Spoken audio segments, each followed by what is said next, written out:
Hello and welcome to my 1000 subscribers video.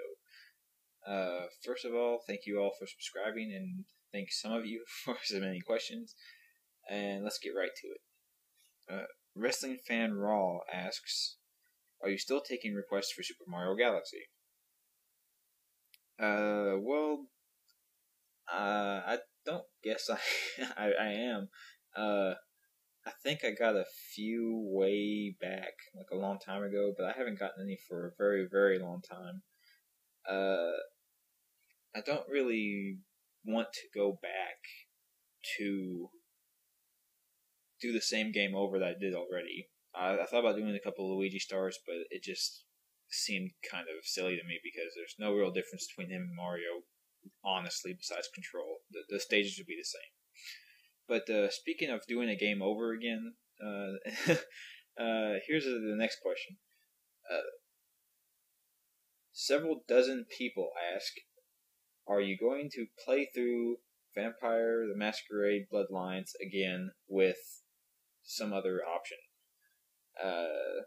No, I'm not going to. That seems strange. The main differences would be the dialogue options would sound different, but the reactions from people would be about the same. The only thing you'd cut out is trade out them going, "Oh, you're a Malkavian," for "Oh, you're a Nosferatu," or "Oh, you're a Tremere." It's the game is no different at all. I could have played the way I did with Malkavian with just about anybody. You know, aside from the Mass Effect murder people ability that I had, every clan has something similar, and the game will not be any different. So I'm not going to play again with some other clan. That just does not seem like a valuable use of my time, I guess. Cook 224U. I don't know what that's supposed to mean. What systems are you able to LP? Okay, this is real easy. I can LP anything that you can emulate pretty much easily and not quite so horribly. The NES, the Super Nintendo, I guess the old Ataris. I'm not sure how hard they are to emulate. I've never done it. For the consoles I actually have, there'd be Gamecube, PlayStation 2, Wii, and Nintendo 64. Those four would be it. And that's it.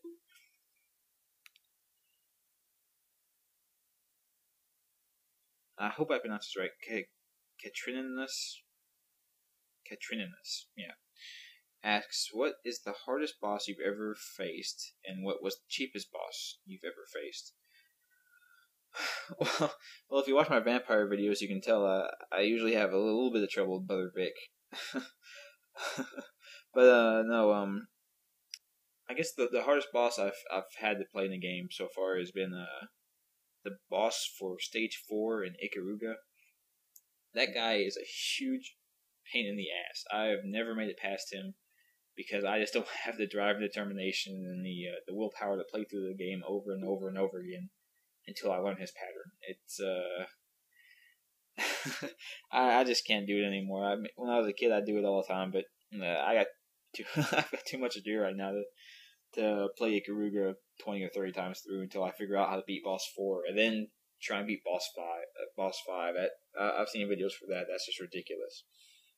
But let's see, for the cheapest boss I've ever faced, I sat and thought about it for a while, and I can't really think of a boss I would consider cheap, really. There's a few bosses that pull cheap moves, but in general, you can be cheap right back. There's some way to glitch out their AI, usually, and just get right past them.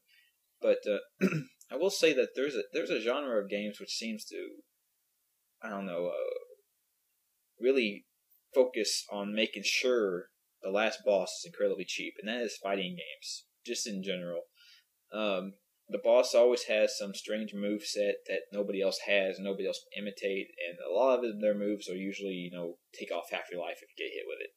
So, whenever you're playing on the arcade, especially, I know in the arcades it pissed me off quite a lot. You play the arcade and you get to that final boss the first time, and you're just sitting there fighting, doing normal fight, and all of a sudden he shoots laser beams out of his eyes and hits you, and half your life is gone. I got really pissed off at that. I'm talking specifically in Tekken, I believe, Tekken 3, I believe, Ogre, and his fire moves, and there's a bunch of other games that are normal games where your guy is just fighting. There are no fireballs, there's no lasers, there's no superhuman moves, really. And then all of a sudden the last boss is this demon from hell that breathes fire all over the place and flies and shoots laser beams. It's just ridiculous. And I don't know why the fighting genre does that so often. Maybe it's so you have to spend all of your quarters trying to get the last boss beaten. I don't know. Alright, Super Saiyan 21 asks, what's your favorite RPG? My favorite RPG of all time would have to be Final Fantasy VI. To me, for Final Fantasy games, it's got the best. It has the best plot. It deals the most with character development because, well, up until, like, I guess the later ones. It has the most character development, has a lot of characters to choose from, so the fact that all of them have a story and you explore all of their stories if you want to. You don't have to explore all of them, which is a good option too, because, everybody's got a few characters in the game that they hate.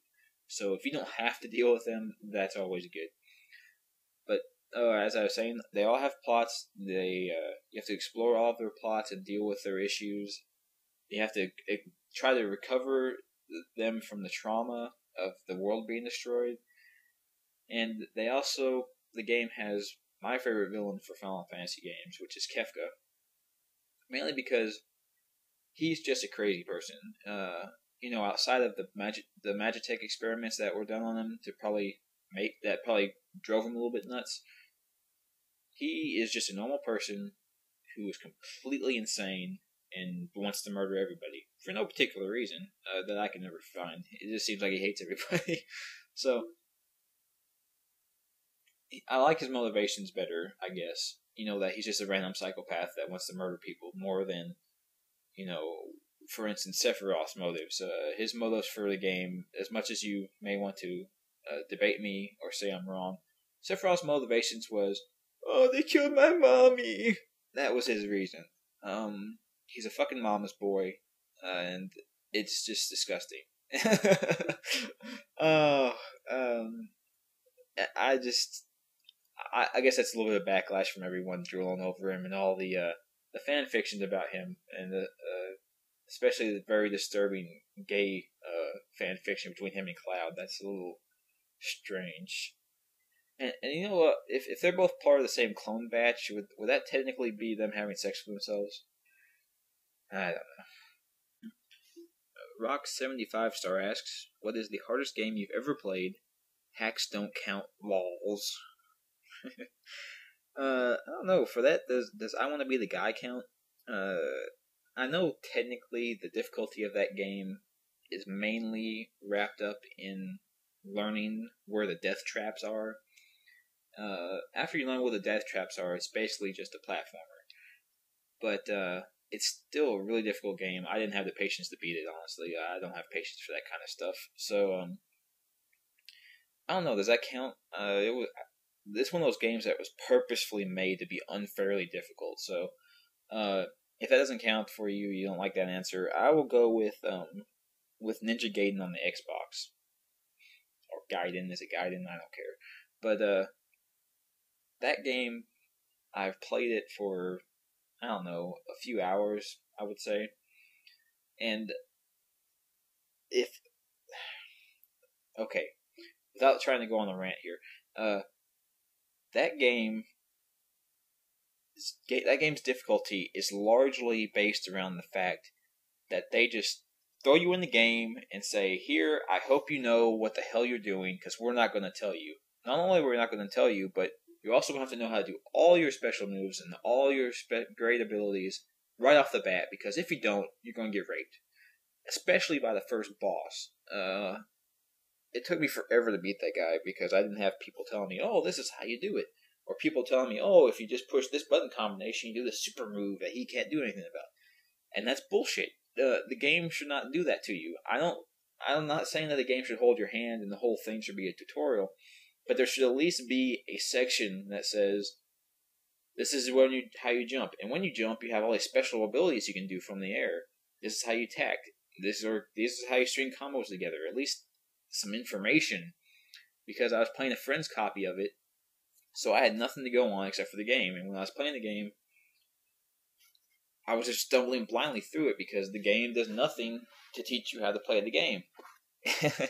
And that's a little ridiculous. So, Ninja Gaiden has been the heart for the Xbox specifically. The ones on Nintendo was not that difficult to me, but the ones on the Xbox were difficult. And if I learned all the tricks and all the special moves, maybe it wouldn't have been so bad. But just starting off, just a player walking blindly into it, that was the most obscenely difficult, abusive game I've played.